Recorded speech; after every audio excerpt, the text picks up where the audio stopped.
Hello बच्चों, हम लोगों ने पिछले लेक्चर में धातुओं के बारे में जान लिया तो आज हम लोग पढ़ेंगे सक्रियता श्रेणी।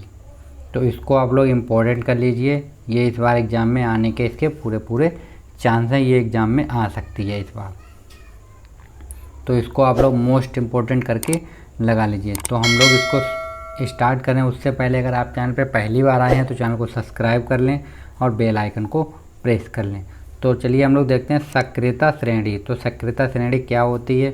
सक्रियता श्रेणी वह श्रेणी है जिसमें धातुओं की क्रियाशीलता को अवरोही क्रम में व्यवस्थित किया जाता है।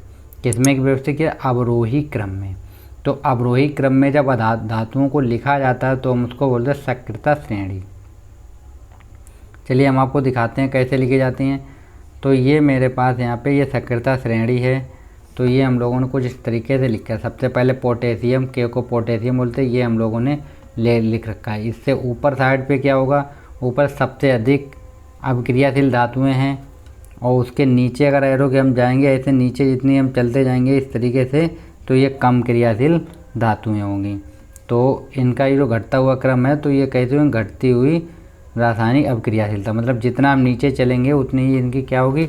घटती हुई रासायनिक अभिक्रियाशीलता होगी। तो सबसे अधिक किसकी होती है? पोटेशियम की होती है। इसको हम लोग के से डिनोट करते हैं। उसके बाद क्या होता है? सोडियम। सोडियम को हम लोग किससे दिखाते हैं? Na से।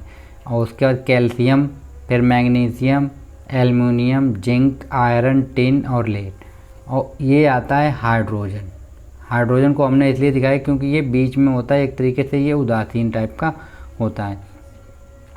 तो जब भी ये जो तत्व हैं, ये जितने भी मेरे पास धातुएं हैं, ये जब भी इनसे क्रिया करेंगी नीचे वाले धातुओं से तो तुरंत क्या करेंगी? ये दूसरे को विस्थापित कर देंगी। तो चलिए और हम लोग देख लेते हैं। यहाँ पे मेरे पास क्या है देखिए आप लोग जरा। यद्यपि हाइड्रोजन धातु नहीं है, जो हाइड्रोजन है ये कैसी है? ये धातु नहीं होती है, ये धातु नहीं है, फिर भी उसे धातुओं की सक्रियता श्रेणी में रखा जाता है क्योंकि धातुओं की तरह हाइड्रोजन भी इलेक्ट्रॉन का त्याग करता है और क्या देता है? एच आयन देता है। मतलब हाइड्रोजन के पास कितना इलेक्ट्रॉन होता है? एक इलेक्ट्रॉन होता है, वो भी ये अपना इलेक्ट्रॉन हमेशा दान कर देता है। तो ये भी धातुओं के समान ही गुण प्रदर्शित करता है, इसलिए हम उसको कहाँ रखते हैं? धातुओं के साथ में रखते हैं। लेकिन हाइड्रोजन क्या है? हाइड्रोजन धातु नहीं है। इसको आप लोग लर्न कर लीजिए। हाइड्रोजन जो है वो धातु नहीं है, ये धातुओं के समान व्यवहार करता है। चलिए अब हम लोग देख लेते हैं आगे। हाइड्रोजन के नीचे क्या आता है? कॉपर आता है, मरकरी आता है, मरकरी को हम लोग पारा भी बोलते हैं, फिर Ag सिल्वर आता है और सबसे नीचे क्या आता है? गोल्ड। तो सबसे अधिक क्रियाशील धातु कौन सी है? सबसे अधिक क्रियाशील जो धातु है वो है पोटेशियम। सबसे अधिक क्रियाशील धातु क्या है? पोटेशियम है। और सबसे कम क्रियाशील धातु क्या है? गोल्ड। जो सबसे कम क्रियाशील धातु है वो क्या है? गोल्ड। तो जितनी ऊपर हम लोग बढ़ेंगे तो ये हमको मिलेंगे अधिक क्रियाशील धातुएँ मिलेंगी और जितना हम लोग कम जाएंगे नीचे, जैसे यहाँ से अगर हम नीचे आएंगे तो क्रियाशील धातु घटती हुई जाएंगी और अगर हम ऊपर को चलेंगे तो क्रियाशील धातु बढ़ेगी। ओके, तो ये आप लोग अपनी बुक में इतना बना लीजिए इसको, ये मोस्ट इम्पोर्टेंट है, ये आप लोगों को लर्न करनी है। चलिए आगे हम लोग देखते हैं। अगली हेडिंग मेरे पास है कि धातुएं एवं अधातुएं अभिक्रिया कैसे करती हैं। मतलब धातुएं और जो अधातुएं होती हैं वो अभिक्रिया कैसे करती हैं, मतलब आपस में ये दोनों क्रिया कैसे करती हैं। तो चलिए हम लोग देखते हैं।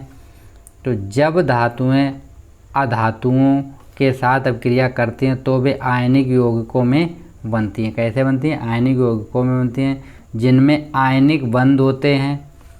जिन तत्वों के बाहरी कोश में 8 इलेक्ट्रॉन होते हैं, कितने होते हैं? 8 इलेक्ट्रॉन होते हैं, वे रासायनिक रूप से अनअभिक्रियाशील होते हैं। जैसे उत्कृष्ट गैसें, उनको हम लोग क्या बोलते हैं? उत्कृष्ट। मतलब जिसके भी बाह्य कोश में कितने इलेक्ट्रॉन होंगे?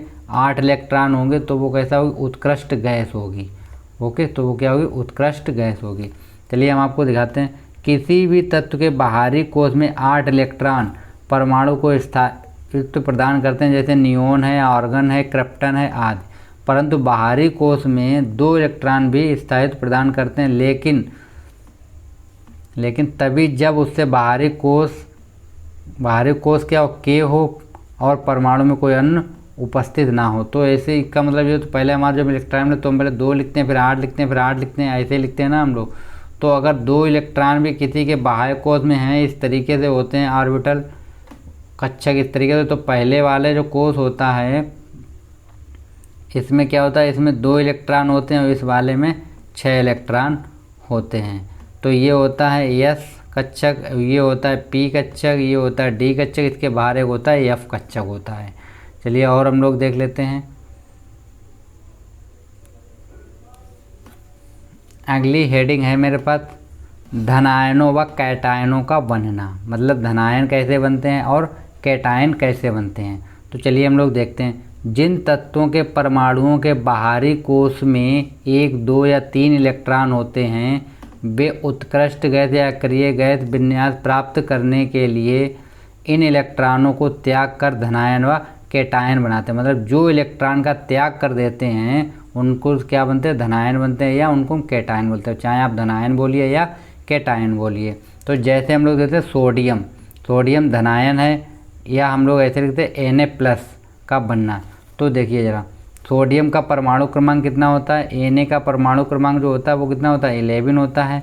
तो इसका हम इलेक्ट्रॉनिक बैलेंस लिखे 2, 8 और 1 होगा। तो इसके बाह्य कोश में कितना इलेक्ट्रॉन है, 1। तो ये क्या करता है, अपना 1 इलेक्ट्रॉन छोड़ देता है। तो 1 इलेक्ट्रॉन छोड़ देगा तो क्या बचेगा, 2 और 8, मतलब ये अपना अक्रिय इलेक्ट्रॉनिक विन्यास बना लेता है। तो ये इलेक्ट्रॉन का त्याग करता है, इसलिए क्या बनाता है, कैटायन बनाता है। तो हम आपको दिखाते हैं। जैसे यहाँ पे क्या है, ये हमको दिया गया है Na ने एक, Na के ऊपर प्लस चार्ज था ना, तो Na ने अपना 1 इलेक्ट्रॉन यहाँ पे त्याग कर दिया और क्या बन गया, Na+। तो यहाँ पे जब इलेक्ट्रॉनिक विन्यास हमने इसका देखा तो क्या था, यहाँ पे इलेक्ट्रॉनिक विन्यास हम देखते हैं तो क्या, तो KLM, मतलब K में कितने 2 इलेक्ट्रॉन होते हैं, L में 2 होते हैं और M में कितना मिला, 1। तो M में यहाँ पे हमको कितना इलेक्ट्रॉन मिला, 1।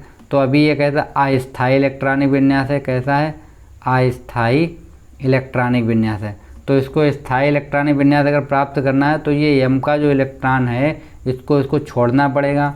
तो ये क्या करता है, इसके ऊपर Na को प्लस चार्ज आता है और अपना 1 इलेक्ट्रॉन छोड़ देता है। तो ये क्या बन गया, 2, 8 बन गया।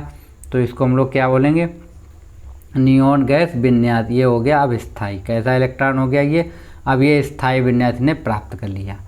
ओके, तो इस तरीके से ये कैटायनों का निर्माण होता है। तो कैटायनों का निर्माण कहता है जब कोई इलेक्ट्रॉन अपना इलेक्ट्रॉन, जब कोई धातु या कोई तत्व या परमाणु अपना इलेक्ट्रॉन का त्याग करता है तो क्या बनता है, कैटायन बनता है। जैसे हम आपको एक एग्जांपल देते हैं।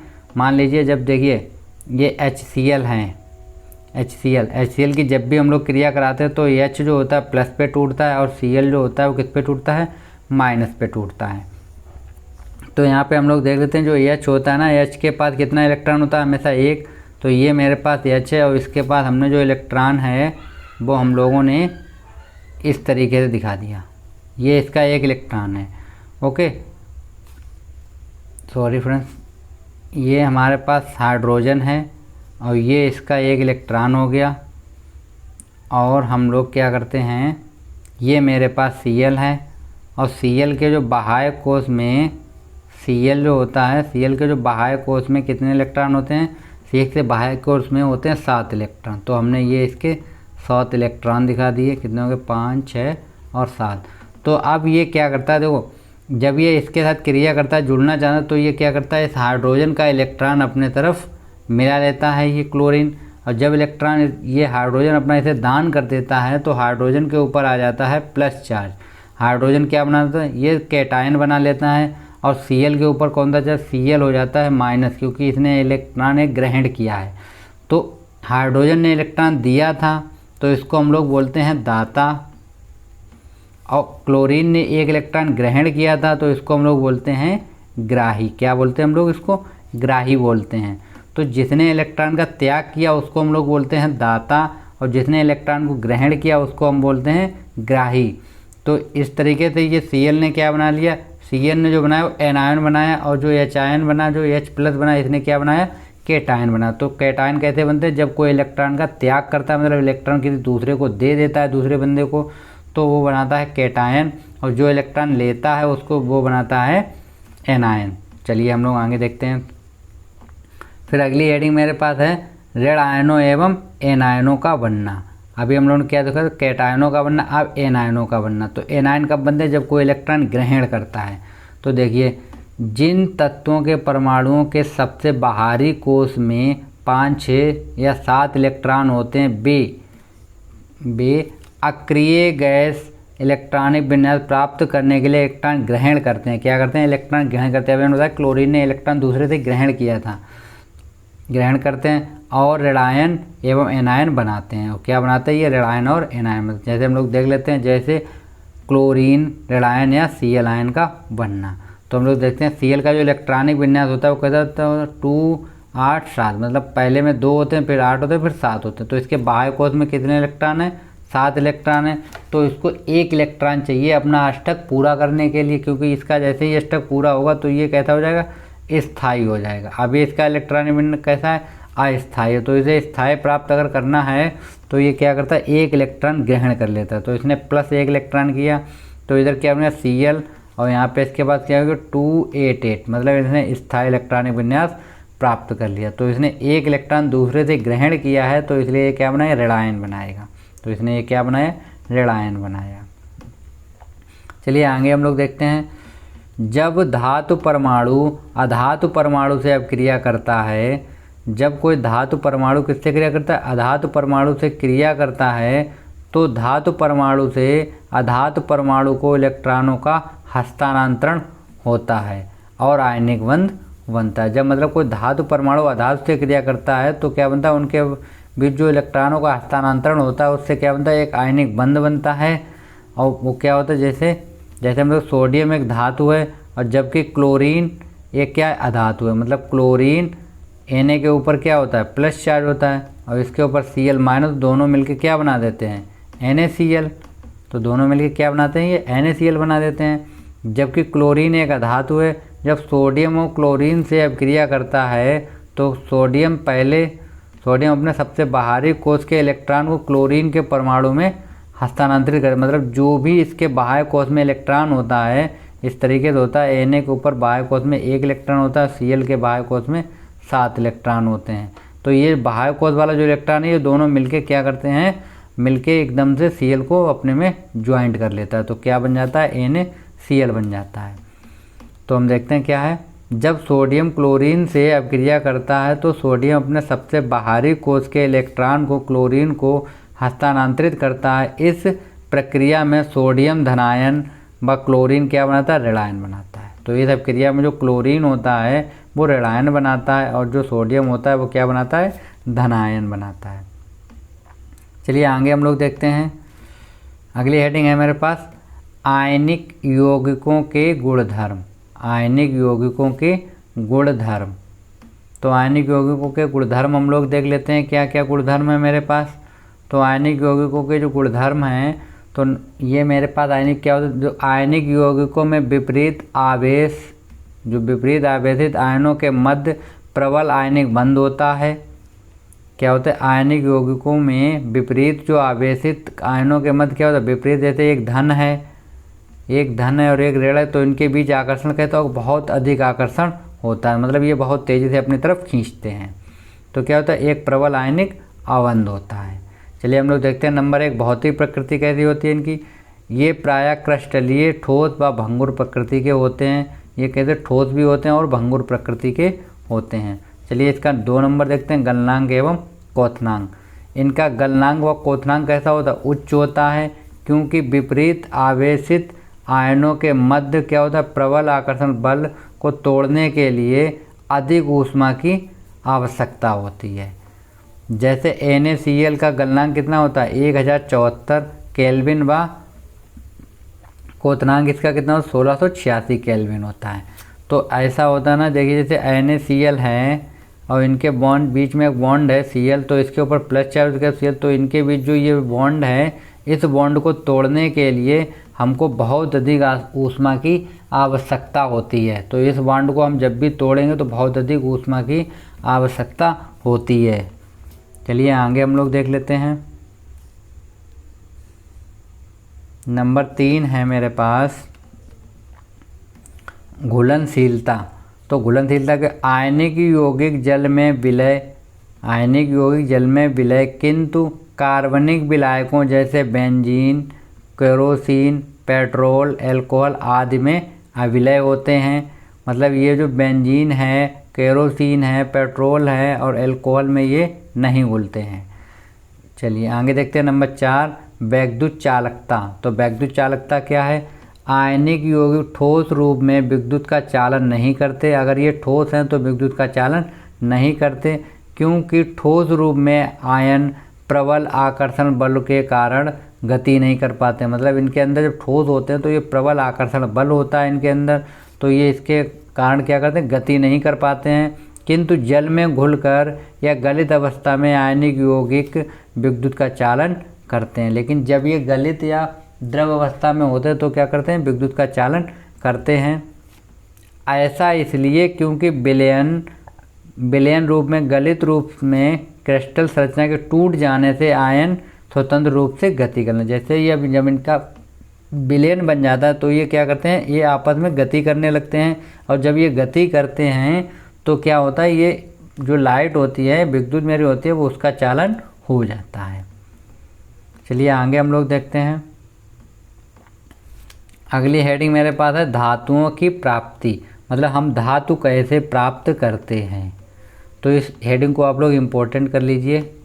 धातु की प्राप्ति, तो हम देखते हैं भूपर्पटीय धातुओं का प्रमुख स्रोत है। जो भू होती है, भूम को जो परत होती है, भूपर्पटीय मतलब यहाँ पे जो ये मेरी पृथ्वी है, मान लीजिए इसकी जो परत होती है, इस पे जो हमको धातुएं मिलती हैं इस परत पे, तो वही होती हैं भूपर्पटीय धातुओं का मुख्य स्रोत है। अधिकांश धातुएं काफ़ी अधिक अविक्रियाशील होती हैं, अतः वे प्रकृति में स्वतंत्र तत्व के रूप में नहीं पाई जाती हैं। मतलब कुछ धातुएं कैसी होती हैं? अधिक अविक्रियाशील होती हैं, अतः वे प्रकृति में स्वतंत्र रूप में नहीं पाई जाती हैं, अपितु यौगिकों के रूप में पाई जाती हैं। कैसे पाई जाती हैं? यौगिकों के रूप में पाई जाती हैं। जैसे सोडियम है, पोटेशियम है, कैल्शियम है, मैग्नीशियम है और एल्युमिनियम। तो आगे देखते हैं माध्यम अवक्रियाशील धातुएं, जैसे जो मध्यम वर्ग की होती हैं, बीच की टाइप की होती हैं, जैसे जैडन है, Fe है, Pb है, लेड आदि ऑक्साइड, सल्फाइड व कार्बोनेट यौगिकों के रूप में पाई जाती हैं। कैसे पाई जाती हैं? यौगिकों के रूप में पाई जाती हैं। जबकि निम्न अवक्रियाशील धातुएं जैसे कॉपर, Ag, Au, Pt आज स्वतंत्र अवस्था में पाई जाती हैं। तो ये किस अवस्था में पाई जाती हैं? स्वतंत्र अवस्था में पाई जाती हैं। चलिए आगे हम लोग देखते हैं। खनिज। खनिज क्या होते हैं? तो क्या जो हमको पृथ्वी से जितनी भी धातुएं प्राप्त होती हैं उनको हम खनिज बोलते हैं। आप लोग ये परिभाषा याद रखिए। चलिए हम लोग देख लेते हैं। भूपर्पटी में प्राकृतिक रूप में पाए जाने वाले तत्वों या यौगिकों को क्या कहते हैं? हम लोग खनिज कहते हैं। तो जो चीज़ हमको प्राकृतिक रूप से मिलती है उसको हम लोग क्या कहते हैं? खनिज कहते हैं। आगे देख लेते हैं। वे खनिज जिनमें धातुओं को सुगमतापूर्वक व मितव्ययता से निष्कासित किया जाता है उन्हें हम क्या कहते हैं? अयस्क कहते हैं। मतलब जो हमको भूमि से प्राप्त होती हैं धातुएं या तत्व, उन्हें हम बोलते हैं खनिज। और जिन खनिजों से आसानी से कोई चीज़, वे खनिज जिनसे धातुओं को आसानी से सुगमता, मतलब बहुत ईजी वे, मतलब बहुत कम खर्च में प्राप्त किया जा सकता है, उन्हें हम क्या कहते हैं? अयस्क कहते हैं। जो कम खर्च में प्राप्त होते हैं उन्हें हम क्या कहते हैं? अयस्क कहते हैं।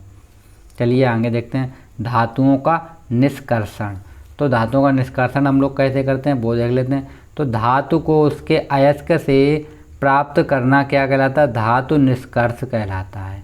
तो क्या कहलाता है? धातु निष्कर्षण। मतलब अगर धातु को उसके अयस्क से प्राप्त करना क्या कहलाता है? धातु निष्कर्षण कहलाता है।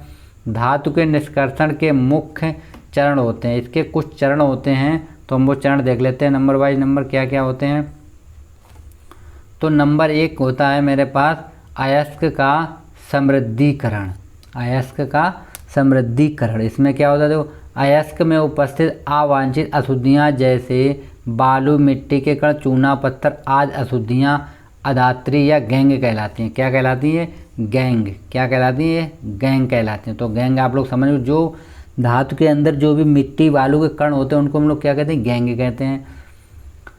अयस्क से धातु के निष्कर्षण से पूर्व इन अशुद्धियों को हटाना आवश्यक होता है। मतलब जब हम कोई धातु का निष्कर्षण करते हैं तो इन धातुओं को उससे हटाना, अशुद्धियों को हटाना आवश्यक होता है। अयस्क से अधात्री को हटाने के लिए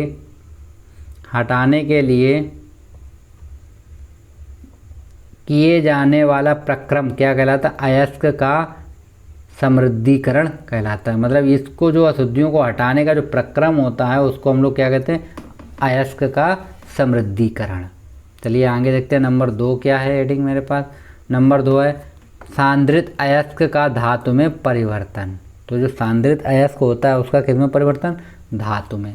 तो हम लोग देखते हैं सांद्रित अयस्क से धातु के निष्कर्षण की जानकारी करने के लिए हम धातुओं को उनकी अभिक्रियाशीलता के आधार पर बांटकर अध्ययन करेंगे। तो उनकी अभिक्रियाशीलता के आधार पर बांटकर अध्ययन करेंगे। चलिए हम लोग देखते हैं।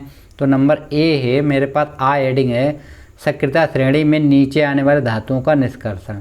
तो सक्रियता श्रेणी में जो नीचे धातुएं थीं उनका निष्कर्षण कैसे करते हैं हम लोग? तो चलिए हम लोग देखते हैं। मरकरी, कापर आदि धातुओं के ऑक्साइडों को सीधे गर्म करने पर उनका धातु में क्या हो जाता है? अपचयन हो जाता है। जैसे कापर ग्लांस, जैसे Cu2S होता है कि भर्जन अपक्रिया। तो इसको हम लोग किसके निकालते हैं? भर्जन अपक्रिया द्वारा हम लोग इसको निकालते हैं। चलिए आगे देखते हैं हम लोग। तो भर्जन अपक्रिया क्या? जैसे हमने क्या Cu2S प्लस 3O2 मतलब ऑक्सीजन से हमने इसकी क्रिया कराई तो क्या हमने Cu2O बनेगा और प्लस SO2O मतलब सल्फर डाइऑक्साइड गैस बनेगी। चलिए और देख लेते हैं हम लोग। और इसकी हमने फिर से हमने क्रिया कराई Cu2 की, हमने फिर Cu2S से क्रिया कराई थी। तो उस बार हमने किससे? ऊष्मा दे के कराई है। तो क्या हमने कापर बनेगा और SO2 बाहर निकलेगा। तो ये होता है इसका किसी भी धातु को निष्कर्षण करना। तो ये हमको यहाँ पे शुद्ध कापर प्राप्त हो गया। तो ये रिएक्शन आप लोग लिख लीजिएगा। चलिए आगे हम लोग देख लेते हैं। परिभाषा देख लेते हैं किसकी? निस्तापन की। तो क्या होता है? जब सल्फाइड अयस्क को धातु ऑक्साइड में परिवर्तित करने के लिए वायु की उपस्थिति में तेजी से गर्म किया जाता है तो यह अभिक्रिया क्या कहलाती है? भर्जन। अब ये वायु की उपस्थिति में बहुत तेज़ी से ऊष्मा में गर्म किया जाता है तो ये क्या कहलाएगी? भर्जन। तो इसको हम लोग बोलते हैं भर्जन अपक्रिया। आगे जबकि अन्य कार्बन अयस्क को धातु ऑक्साइड में परिवर्तित करने के लिए वायु की अनुपस्थिति में या सीमित वायु में तेज़ी से गर्म किया जाता है तो क्या कहलाता है? ये निस्तापन कहलाता है। क्या कहलाता है? ये निस्तापन। तो इतने बॉक्स के अंदर 2 डेफिनेशन है, दोनों इम्पोर्टेंट डेफिनेशन है, एक भर्जन है और एक निस्तापन की। चलिए आगे हेडिंग देखते हैं हम। बी हेडिंग है मेरे पास सक्रियता श्रेणी के मध्य में आने वाली धातुओं का निष्कर्षण। जो सक्रियता श्रेणी पे हम लोगों ने आपको दिखाई थी उसके जो मध्य में जो धातुएं आती हैं उनका निष्कर्षण हम लोग कैसे करेंगे? तो चलिए हम लोग देखते हैं।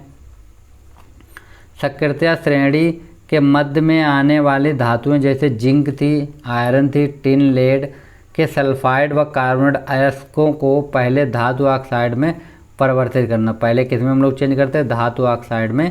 इनको हम लोग पहले बदल लेते हैं क्योंकि सल्फाइड व कार्बोनेटों की तुलना में धातु को उनके ऑक्साइड से प्राप्त करना अधिक आसान होता है। तो जो धातु ऑक्साइड होते हैं उनसे किसी भी धातु को प्राप्त करना बहुत अधिक आसान हो जाता है। चलिए आगे देखते हैं हम लोग। इस हेतु सल्फाइड अयस्कों को भर्जन के द्वारा कार्बोनेट अयस्कों को निस्तापन के द्वारा धातु ऑक्साइड में परिवर्तित किया जाता है।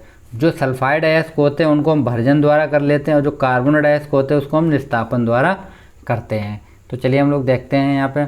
जैसे मेरे पास क्या ZnS है मतलब जिंक सल्फाइड है, उसको हमने क्या ऑक्सीजन के साथ क्रिया करा दी। क्या हो रहा है? यहाँ पे भर्जन हो रहा है। मतलब ये सल्फाइड है ना तो इसका भर्जन होगा। क्या बनेगा? ZnO और प्लस SO2। तो क्या बन गया? ZnO plus SO2। तो यहाँ पे जिंक कार्बोनेट के लिए निस्तापन अपक्रिया। मतलब अब हम लोग क्या करेंगे? निस्तापन अपक्रिया करेंगे। चलिए देखते हैं हम लोग। तो निस्तापन अपक्रिया जब हम लोग करेंगे तो क्या देखो ZnCO3 मतलब जिंक कार्बोनेट निस्तापन अपक्रिया में तो क्या बनेगा? ZnO बनेगा और प्लस कार्बन डाइऑक्साइड गैस बाहर निकल जाएगी।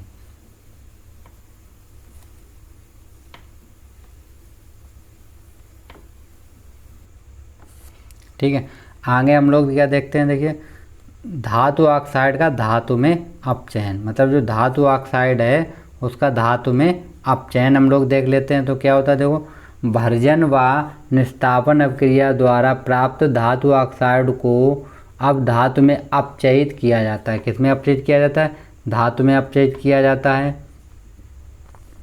इस हेतु अपचायक के रूप में कार्बन, सोडियम, एल्युमिनियम आदि का प्रयोग किया जाता है। निस्तापन व भर्जन क्रिया से प्राप्त जिंक ऑक्साइड को कोक जो होता है उसे हम कार्बन बोलते हैं, कोक के साथ गर्म किया जाए तो निम्न अभिक्रिया होती है। तो चलिए हम आपको अभिक्रिया दिखाते हैं। हमने क्या किया, जो मेरा बना था ZnO इसको हमने किसके साथ गर्म कर दिया, कार्बन के साथ गर्म किया। तो क्या बन गया, यहाँ पे जिंक बन गया और CO बाहर निकल, CO को हम लोग बोलते हैं कार्बन मोनोऑक्साइड। तो इसका आप लोग नाम लीजिए कार्बन मोनोऑक्साइड। तो निम्न अभिक्रिया में मैग्नीज डाइऑक्साइड को एल्युमिनियम के साथ गर्म किया जाता है। जो मैग्नीशियम डाइऑक्साइड होती है उसको किसके साथ गर्म करते हैं, एल्युमिनियम के साथ गर्म किया जाता है। तो एल्युमिनियम अधिक अभिक्रियाशील धातु, मैग्नीज कम क्रियाशील धातु, जो मैग्नीज होती है वो कम क्रियाशील धातु होती है, को मैग्नीज डाइऑक्साइड में विस्थापित कर देती है। चलिए हम लोग रिएक्शन देखते हैं। तो रिएक्शन क्या है मेरे पास, रिएक्शन यहाँ पे देखिए MnO2 प्लस हमने किससे क्रिया करा दी, एल्युमिनियम से, Al से। तो Al क्या करेगा, यहाँ पे अटैक करेगा और Mn को विस्थापित कर देगा। तो Mn को विस्थापित कर दिया हमने, मैग्नीज बाहर निकल गई और क्या बन गया, Al2O3 बनेगा प्लस हीट बाहर निकली, मतलब ऊष्मा बाहर निकलेगी। तो यहाँ पे हम लोग क्या देखते हैं, उत्पन्न ऊष्मा काफ़ी अधिक होने के कारण मैग्नीज धातु पिघली हुई अवस्था में प्राप्त होती है। मतलब इसमें ऊष्मा क्या होती है, बहुत अधिक ऊष्मा निकलती है, तो इसलिए जो मैग्नीज धातु होती है वो कैसी होती है, पिघली हुई होती है। चलिए आगे हम लोग देख लेते हैं। आगे मेरे पास है थर्मिट अभिक्रिया, इसको आप लोग इम्पोर्टेंट कर लीजिए, थर्मिट अभिक्रिया। तो थर्मिट अभिक्रिया क्या होती है, अपचायक के रूप में एल्युमिनियम चूर्ण का उपयोग करके धातु ऑक्साइड के अपचयन से धातु प्राप्त करना क्या कहलाता है, थर्मिट अभिक्रिया कहलाती है। तो जो एल्युमिनियम का जो चूर्ण होता है, चूर्ण का उपयोग करके धातु ऑक्साइड के अपचयन से जो धातु प्राप्त की जाती है उसको हम क्या कहते हैं, थर्मिट अभिक्रिया कहते हैं। जैसे आयरन थर्ड ऑक्साइड के साथ एल्युमिनियम को गर्म करने पर जो ऊष्मा उत्पन्न होती है वह इतनी अधिक होती है कि प्राप्त जो आयरन होता है वो कैसा होता है, गलित अवस्था में होता है, मतलब वो गला हुआ होता है। चलिए रिएक्शन देखते हैं। Fe2O3 प्लस एल्युमिनियम के साथ हमने क्रिया करा दी तो क्या बनेगा, Fe बनेगा प्लस Al2O3 और प्लस हीट बाहर निकलेगी। तो यहाँ पे इन पिघले लोहे को रेल की पटरी और मशीनी पुर्जों की दरारों को जोड़ने के लिए प्रयुक्त किया। मतलब यहाँ से जो लोहा बनता है पिघला हुआ, उससे हम लोग क्या बनाते हैं, रेल की पटरी बनाते हैं और पुर्जे बनाते हैं, और जो मशीन के और भी पुर्जे होते हैं वो बनाए जाते हैं। चलिए नंबर 7 हेडिंग देख लेते हैं हम लोग, क्या है, C नंबर पे है कि सक्रियता श्रेणी में सबसे ऊपर आने वाली धातुओं का निष्कर्षण, जो टॉप पे आते हैं, जैसे K थी, पोटेशियम थी, Na थी, इनका निष्कर्षण हम लोग कैसे करते हैं उसके बारे में हम लोग देख लेते हैं। तो यहाँ पे मेरे पास क्या है, देखते हैं हम लोग। अत्यंत अभिक्रियाशील धातुएं जैसे पोटेशियम, सोडियम, कैल्शियम, मैग्नीशियम को उनके पिघले क्लोराइडों को वैद्युत अपघटन द्वारा, जबकि एल्युमिनियम को उसके पिघले ऑक्साइड के वैद्युत अपघटन द्वारा निष्कर्षित किया जाता है। तो चलिए हम लोग रिएक्शन देखते हैं। जैसे यहाँ पे मेरे पास है NaCl है, NaCl पिघला हुआ, ये सोडियम क्लोराइड है। NaCl जो है कैसा है, पिघला हुआ सोडियम क्लोराइड, इसका हम लोग विद्युत अपघटन करते हैं तो क्या होगा, Na अलग निकल आएगा और Cl बाहर निकल आएगा। तो Na कहाँ पे, NO कैथोड पे निकलेगा और Cl जो है वो किस पे निकलेगा, एनोड पे। एनोड पे होता है माइनस चार्ज और कैथोड पे होता है प्लस चार्ज। चलिए आगे हम लोग देखते हैं। आगे मेरे पास नोट पॉइंट है नंबर 1, क्या है, सोडियम व पोटेशियम क्लोराइडों के जलीय विलयन का वैद्युत अपघटन नहीं किया जाता, क्योंकि जो सोडियम क्लोराइड के जलीय विलयन उसका जो है वैद्युत अपघटन नहीं किया जाता, क्योंकि जैसे ही कैथोड पर सोडियम धातु की प्राप्ति होती है यह तुरंत जल से अभिक्रिया कर सोडियम हाइड्रोक्साइड बना देती है। मतलब जैसे ही जो सोडियम होती है कैथोड पर प्राप्त होती है तो अगर हम इसका वैद्युत अपघटन करेंगे तो ये जल से अभिक्रिया करके क्या बना, सोडियम हाइड्रोक्साइड बना देती है। इस तरह सोडियम धातु की प्राप्ति नहीं हो पाएगी। तो इस तरीके से क्या होगा, जब वो सोडियम हाइड्रोक्साइड में तो सोडियम धातु की प्राप्ति नहीं होगी। तो ओके, नंबर 2 क्या है, एल्युमिनियम ऑक्साइड से एल्युमिनियम की प्राप्ति में कार्बन का जो कार्बन होता है कार्बन से अपचयन नहीं कराया सकते। मतलब जो हम लोग कार्बन प्राप्त होता है उससे हम जब अपचयन कराते हैं तो वहाँ पे हम कॉपर का यूज नहीं करें, क्योंकि एल्युमिनियम की बंधुता कार्बन की बंधुता से अपेक्षा ऑक्सीजन से अधिक होती है। चलिए आगे देखते हैं हम लोग। धातु परिष्करण, अगली हेडिंग है मेरे पास धातु परिष्करण। तो हम इसको देख लेते हैं। धातु परिष्करण की निम्न अभिक्रियाओं या प्रक्रियाओं से प्राप्त धातुएं पूर्ण रूप से शुद्ध नहीं होती हैं। मतलब इसके द्वारा जो धातुएं प्राप्त की जाती हैं पूर्ण रूप से शुद्ध नहीं होती हैं। इन्हें पूर्ण रूप से प्राप्त करने के लिए इनका वैद्युत अपघटनी परिष्करण किया जाता है। क्या किया जाता है? वैद्युत अपघटनी परिष्करण किया जाता है। इस हेतु कुछ कंडीशन होते हैं, वो हम आप लोग देख लेते हैं। नंबर 1 क्या है मेरे पास?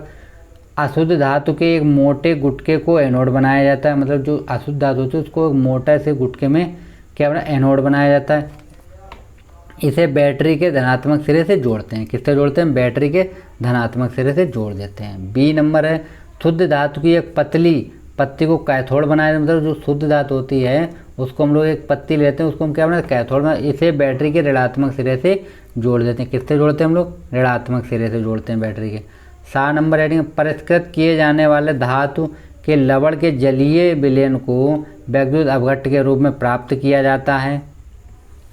विद्युत धारा प्रवाहित करने पर एनोड पर स्थित अशुद्ध धातु विद्युत अपघट्ट में घुल जाती है। इतनी ही मात्रा में शुद्ध धातु विद्युत अपघट्ट से कैथोड पर विक्षेपित हो जाती है। विलय अशुद्धियाँ विलयन में चली जाती हैं। जो विलय अशुद्धियाँ होती हैं वो किसमें चली जाती हैं? विलयन में चली जाती हैं। जबकि अविलय अशुद्धियाँ एनोड के नीचे एनोड पंख, एक होता है एनोड पंख या एनोड मंड, उसको आप लोग एनोड पंख बोलिए या एनोड मंड के रूप में बैठ जाती हैं। ओके, चलिए हम लोग संक्षारण पढ़ लेते हैं। संक्षारण क्या है? संक्षारण हम लोग इस पहले चैप्टर में इसको पढ़ भी चुके थे। तो धातुओं का उनकी सतह, वायु, आर्द्रता अथवा रसायन के प्रभाव से नष्ट होना क्या कहलाता है? संक्षारण कहलाता है। गोल्ड व प्लेटिनम जैसी अत्यंत अनअभिक्रियाशील धातुएं संक्षारित नहीं होती। जैसे जो गोल्ड है, प्लेटिनम है, जैसे कम अपक्रियाशील जो धातुएं हैं ये संक्षारित नहीं होती हैं। चलिए हम लोग इनमें हेडिंग हैं वो देख लेते हैं। नंबर 1 हेडिंग है मेरे पास सिल्वर का संक्षारण। तो सिल्वर की वस्तुएं संक्षारण के अच्छी प्रतिरोधी होने के बावजूद वायु में उपस्थित हाइड्रोजन सल्फाइड से धीरे धीरे क्रिया कर सिल्वर सल्फाइड को महीन परत में बनाती हैं, जिससे वस्तुएं धीरे धीरे काली पड़ जाती हैं। जो आप लोगों ने देखा होगा जो चांदी होती है वो कुछ टाइम तक रखे रहने के बाद कैसी पड़ जाती है? काली पड़ जाती है। तो उसमें क्या होता है? चांदी का संक्षारण होने लगता है। सल्फाइड से धीरे धीरे क्रिया करके क्या बना? सिल्वर सल्फाइड की महीन परत बनती है। वही क्या होती है? काला काला टाइप का हमको दिखाई पड़ने लगता है। उसके बाद हम लोग कापर को देख लेते हैं। कापर का संक्षारण।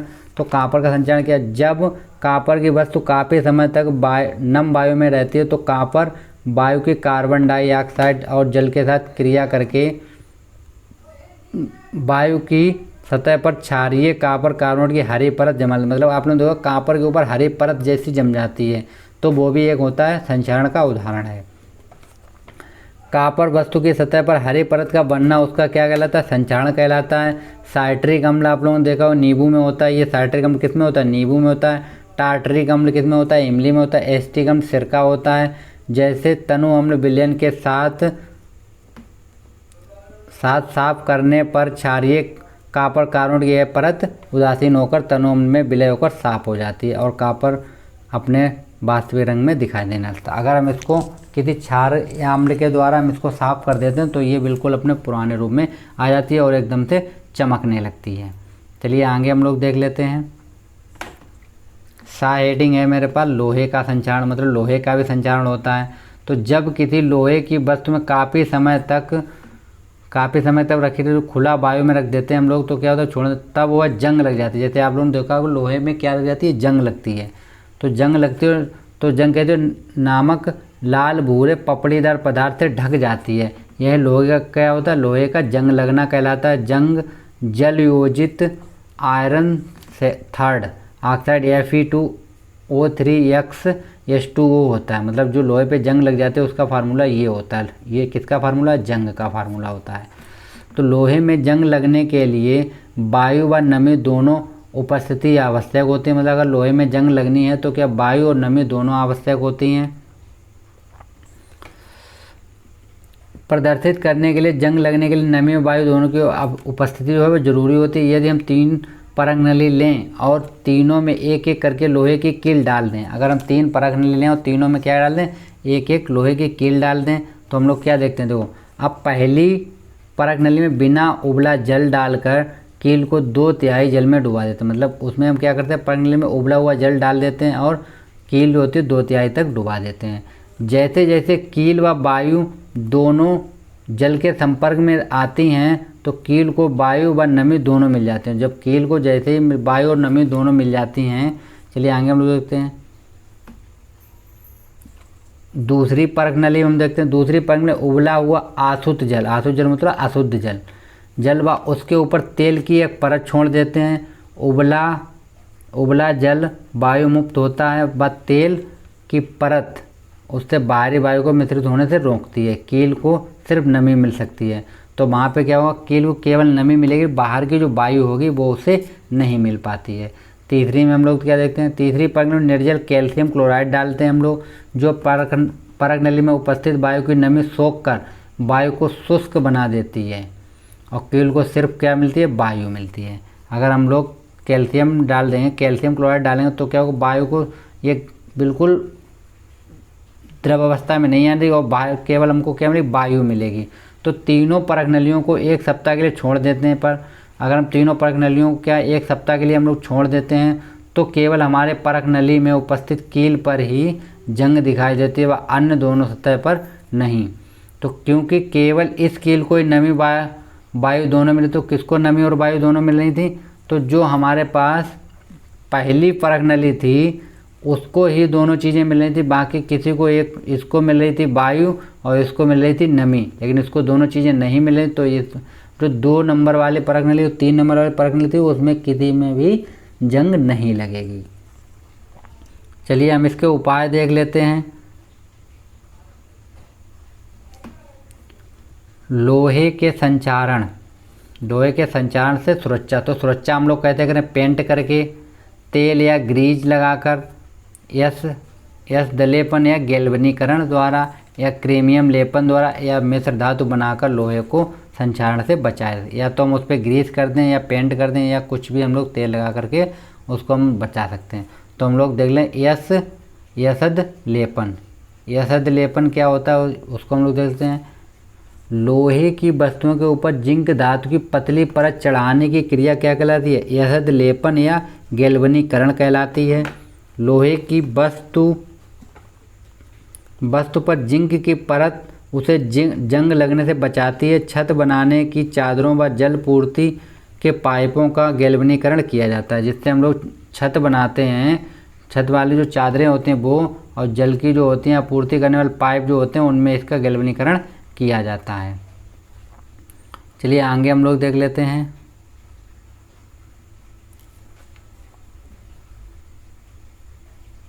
चलिए ये भी आप लोगों को हम पॉइंट दिखा देते हैं। पॉइंट है नंबर 1, जिंक आयरन से अधिक अभिक्रियाशील होते हैं। जो जिंक होता है वो आयरन से अधिक अभिक्रियाशील होता है, ठीक है, उसे जंग से बचाती है। इसी वजह से जिंक धातु वायु से अभिक्रिया कर पतली कठोर जिंक ऑक्साइड की परत बनाती है। यह परत जिंक और संचारण को रोकती है। इस प्रकार जिंक ऑक्साइड की परत जिंक धातु के साथ साथ लोहे को सुरक्षित रखती है, किंतु जिंक परत में दरार पड़ जाने पर जिंक के अधिक अभिक्रियाशील होने के कारण उसका संचारण होता रहता है, किंतु जब लोहे की वस्तु संचारित नहीं होती है, लेकिन लोहे की जो वस्तु होती है वो संचारित नहीं होती है।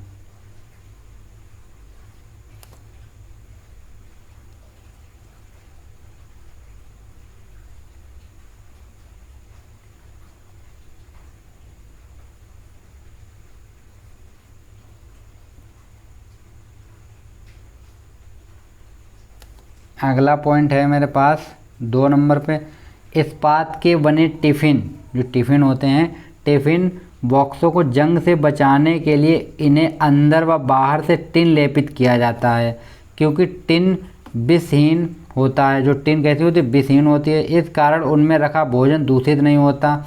खाद्य पदार्थों के जो खाद्य पदार्थ के डिब्बे होते हैं जिसमें भोजन पैक होकर आता है, डिब्बों पर जिंक के बजाय टिन का लेपन होता है, क्योंकि जिंक टिन की अपेक्षा अधिक कम अभिक्रियाशील होती है, मतलब ये भोजन के साथ क्रिया नहीं करती है। नंबर 3 क्या है, लोहे एवं इस्पात से बने, जो लोहे एवं इस्पात से बने साइकिल के हैंडलों व कार के बम्परों पर जंग लगने से बचने के लिए इन्हें चमकीला बनाने के लिए किसका यूज किया जाता है, क्रोमियम।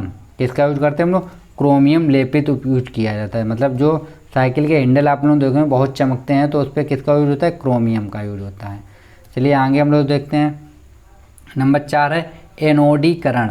तो एनोडीकरण क्या होता है, किसी एल्युमिनियम की वस्तु या तनु सल्फ्यूरिक अम्ल के विद्युत अपघटन के दौरान एल्युमिनियम की वस्तु का एनोडकरण, क्या, एनोडकरण एल्युमिनियम ऑक्साइड की मोटी परत बनाने का प्रक्रम है।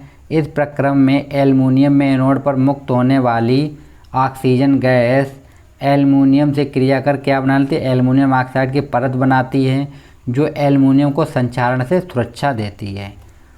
प्रेशर कुकरों, खाना पकाने के बर्तनों व खिड़की के फ्रेमों को संक्षारण से बचाने के लिए उनका एनोडीकरण किया जाता है। जो आपने प्रेशर कुकर देखे होंगे उनमें इसका यूज किया जाता है। चलिए हम आगे देख लेते हैं मिश्र धातु। हम लोग देख लेते हैं मिश्र धातु। तो 2 या 2 से अधिक धातुएं, मतलब 2 या 2 से अधिक धातुएं, जब 2 या 2 से अधिक धातुएं मिलाई जाए तो उसको हम लोग बोलते हैं मिश्र धातु। या धातु या अधातु की थोड़ी मात्राओं के समांगी मिश्रण को हम लोग क्या कहते हैं, मिश्र धातु कहते हैं। मिश्र धातु तैयार करने के लिए पहले मूल धातु को गालित अवस्था में लाया जाता है। पहले क्या, तो जिसमें मिलाया जाता है उसको हम पहले गलित अवस्था में लाते हैं, फिर दूसरे तत्व को निश्चित अनुपात में इसमें विलय किया जाता है। अब इसे कमरे के ताप पर ठंडा किया जाता है, किंतु धातुएं अपने मूल धातुओं की अपेक्षा अधिक कठोर, मजबूत, संक्षारण के प्रति अधिक प्रतिरोधी तथा निम्न गलनांक व निम्न वैद्युत चालकता वाली होती हैं। तो नंबर 1 क्या होता है मेरे पास, लोहे की मिश्र धातुएं कौन कौन सी होती हैं। शुद्ध लोहा बहुत गर्म व मुलायम करने पर आसानी से खिंच जाने वाला होता है। जैसे लोहे को बहुत गर्म कर लिया जाए तो लोहा मुलायम हो जाता है और खिंचने लगता है। अतः इसमें कार्बन की लगभग 0.5% मात्रा मिलाकर इस्पात बनाया जाता है। अगर इसमें हम कितनी 0.5% इस्पात मिला दें, कार्बन मिलाकर क्या बनाते हैं, इस्पात बनाया जाता है, जो अधिक कठोर व मजबूत होता है। जब लोहे के साथ क्रोमियम व निकिल मिला दिया जाता है तो स्टेनलेस स्टील जंगरोधी इस्पात प्राप्त होता है। क्या बनता है, तो स्टेनलेस स्टील बन जाती है और जंगरोधी इस्पात बनता है। यह काफ़ी कठोर होता है। चलिए आगे देखते हैं, हम तांबे की मिश्र धातुएं देख लेते हैं हम लोग। तांबे की मिश्र धातु, तो पीतल जब हम लोग बनाते हैं तो उसमें क्या 80% कापर होता है और 20% जिंक की मिश्र धातु होती है। मतलब जो पीतल बनाते हैं उसमें 80% कापर होता है, 20% जिंक होता है। जबकि कांसा में 90% कापर होता है और वह 10% टिन होता है। इन दोनों में से धातुओं की विद्युत चालकता कापर की अपेक्षा काफ़ी कम होती है। चलिए आगे हम लोग देख लेते हैं सीसा। अगर हमको बनाना है सीसा व टिन तो दोनों में कितना होता है, 50-50%, मतलब 50-50 होता है। कि मिश्र धातु टाँका या रांगा या शोल्डर आदि बनाती हैं ये, जिनका गलनांक काफ़ी कम होने के कारण इनका उपयोग विद्युत तारों की वेल्डिंग या टाँका लगाने में किया जाता है। जैसे आप लोगों ने देखा हो जो इलेक्ट्रॉनिक की दुकान होती है वो टाँके लगाते हैं ना, तो वो इसी का यूज करते हैं। चलिए आगे हम लोग देख लेते हैं मरकरी धातु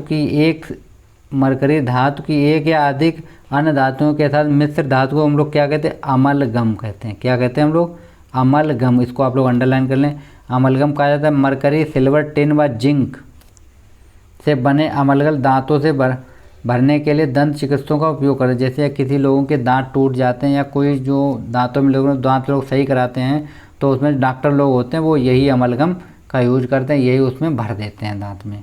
चलिए आगे हम लोग देख लेते हैं शुद्ध सोना। जो शुद्ध सोना होता है जो 24 कैरेट का कहा जाता है। शुद्ध सोना कितने कैरेट का होता है, 24 कैरेट का होता है। जो शुद्ध होता है वो 24 कैरेट का होता है, जो हमको शॉप पे मिलता है वो 22 कैरेट का या 20 कैरेट का मिलता है हमको। चलिए आगे हम लोग, काफ़ी मुलायम होने के कारण जेवर जो बनाने के लिए उपयुक्त नहीं होता है। जो 24 कैरेट का सोना होता है उससे हम लोग जेवर नहीं बना सकते, तो इसे कठोर बनाने के लिए इसमें सिल्वर या कापर की थोड़ी मात्रा मिलाई जाती है।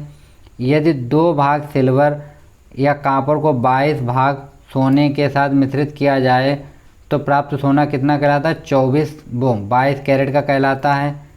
यह भारत में जेवर बनाने में प्रयुक्त है। जो इंडिया में जो जेवर मिलते हैं वो 22 कैरेट के मिलते हैं, 24 कैरेट के नहीं मिलते हैं।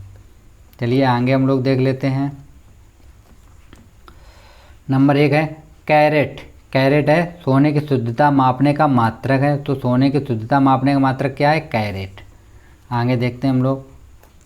नंबर 2 है सल्फर अधातु को यदि वायु में जलाया जाए तो ऑक्सीजन से अभिक्रिया कर सल्फर डाइऑक्साइड नामक अम्लीय ऑक्साइड बनाता है। तो देखिए हमने सल्फर को ऑक्सीजन में गर्म किया तो क्या बन गया? ये सल्फर डाइऑक्साइड बन गया। चलिए आगे। तो उत्सर्जित सल्फर डाइऑक्साइड गैस पानी में विलय होकर क्या बना? सल्फ्यूरिक अम्ल बना। अगर इसको हम पानी में मिला देते हैं तो क्या बन जाता है? सल्फ्यूरिक अम्ल। तो हमने SO2 को पानी के साथ गर्म किया तो क्या बन गया? H2SO3 बन गया। तो इसको हम बोले सल्फ्यूरस अम्ल। क्या बोलते हैं हम लोग इसको? सल्फ्यूरस अम्ल बोलते हैं हम। यही वजह है कि सूखे लिटमस पेपर पर इस लेंस की कोई क्रिया नहीं होती, किंतु गीला लिटमस पेपर गैस को विलय कर गैस के अम्लीय प्रकृति दर्शाता है। कैसी प्रकृति दर्शाता है? अम्लीय। अर्थात नीला लिटमस कैसा हो जाता है? लाल हो जाता है। नीला लिटमस पेपर लाल हो जाता है। चलिए आगे हम लोग देख लेते हैं। नंबर 3 है मेरे। यद्यपि एल्युमिनियम जो है काफ़ी अभिक्रियाशील धातु है, किंतु यह संचारण के प्रति काफ़ी प्रतिरोधी होती है। यह वायु की ऑक्सीजन से क्रिया कर एल्युमिनियम ऑक्साइड की पतली परत बनाती है। यह परत काफ़ी कठोर होती है तथा एल्युमिनियम के और संचारण को रोकती है। तो ये एल्युमिनियम के संचारण को रोक देती है। इसके अतिरिक्त एल्युमिनियम वजन में हल्का व ऊष्मा का अच्छा चालक है, इसलिए इसका उपयोग खाना पकाने के बर्तनों में किया जाता है। जो एल्युमिनियम होता है उसका हम जो यूज करते हैं खाना पकाने के बर्तनों में। आगे देखते हैं नंबर 4 गर्म जल का टैंकर। जो गर्म जल के टैंकर होते हैं, गर्म जल का टैंकर में इस्पात का नहीं बल्कि तांबे का उपयोग होता है। किसका यूज किया जाता है? तांबे का यूज किया जाता है, क्योंकि तांबा ठंडे जल व गर्म जल या भाप जल से क्रिया नहीं करता है। जबकि इस्पात गर्म जल से निकलने वाले भाप से क्रिया कर आयरन 2nd या 3rd आयरन बना देता है। इसलिए गर्म जल का टैंकर बनाने के लिए तांबे का उपयोग किया जाता है, इस्पात का नहीं। तो जो गर्म जल के टैंकर होते हैं वो किसके बने होते हैं? कॉपर के बने होते हैं। नंबर 5 क्या है मेरे पास? सिल्वर जो है, सिल्वर गोल्ड व प्लेटिनम संचारण की अत्यधिक प्रतिरोधी होने के कारण, इनकी तेज चमकदार सतह होने के कारण इन धातुओं का उपयोग जेवर बनाने में किया जाता है। तो ये मेरा चैप्टर 3 था जो कंप्लीट हो गया है। ठीक है फ्रेंड्स, तो आप लोगों से रिक्वेस्ट है कि आप लोग चैनल को सब्सक्राइब करें और अपने फ्रेंड्स को शेयर करें। ओके। और इसका जो PDF है, PDF फाइल PDF फाइल का जो लिंक है वो मैं इसको डिस्क्रिप्शन में दे दूंगा, तो आप लोग वहाँ से इसका नोट्स जो हैं डाउनलोड कर सकते हैं। और आप लोग अगर मेरे ग्रुप ज्वाइन करना चाहते हैं, व्हाट्सएप ग्रुप, तो आप लोग डिस्क्रिप्शन में लिंक दिया गया है, उससे आप व्हाट्सएप ग्रुप ज्वाइन कर लीजिए। और आपको टेलीग्राम का भी लिंक मिल जाएगा, तो आप लोग टेलीग्राम का भी लिंक दिया गया, उसको भी आप लोग ज्वाइन कर सकते हैं। और आप लोग मुझे फेसबुक